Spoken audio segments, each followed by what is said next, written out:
Hey, do you want to learn how to rename a view label in Notion Mail?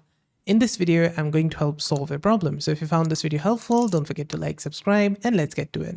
To rename a view or label in Notion Mail, we're going to first go over to Google Chrome. On the left-hand side, I'm going to find the views, and I'll also find all the labels here. So if I click on this labels, I'm going to find all the labels inside it.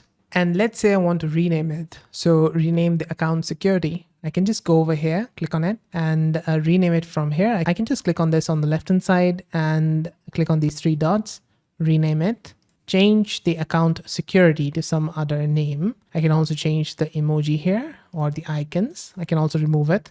And if you want to delete this view or label, you can just click on this three dots and delete it from here. Also, if I go over here in the labels and I do a drop down, I'm going to find all the labels here. I can just click on this three dots and change the label from here. You can also split this label from inbox. So that's it. That's how to rename a view or label in Notion Mail. Did this video help solve a problem? Let me know with a like and comment. Also on the right hand side, you're going to find more Notion Mail tutorials. So see you there and bye for now.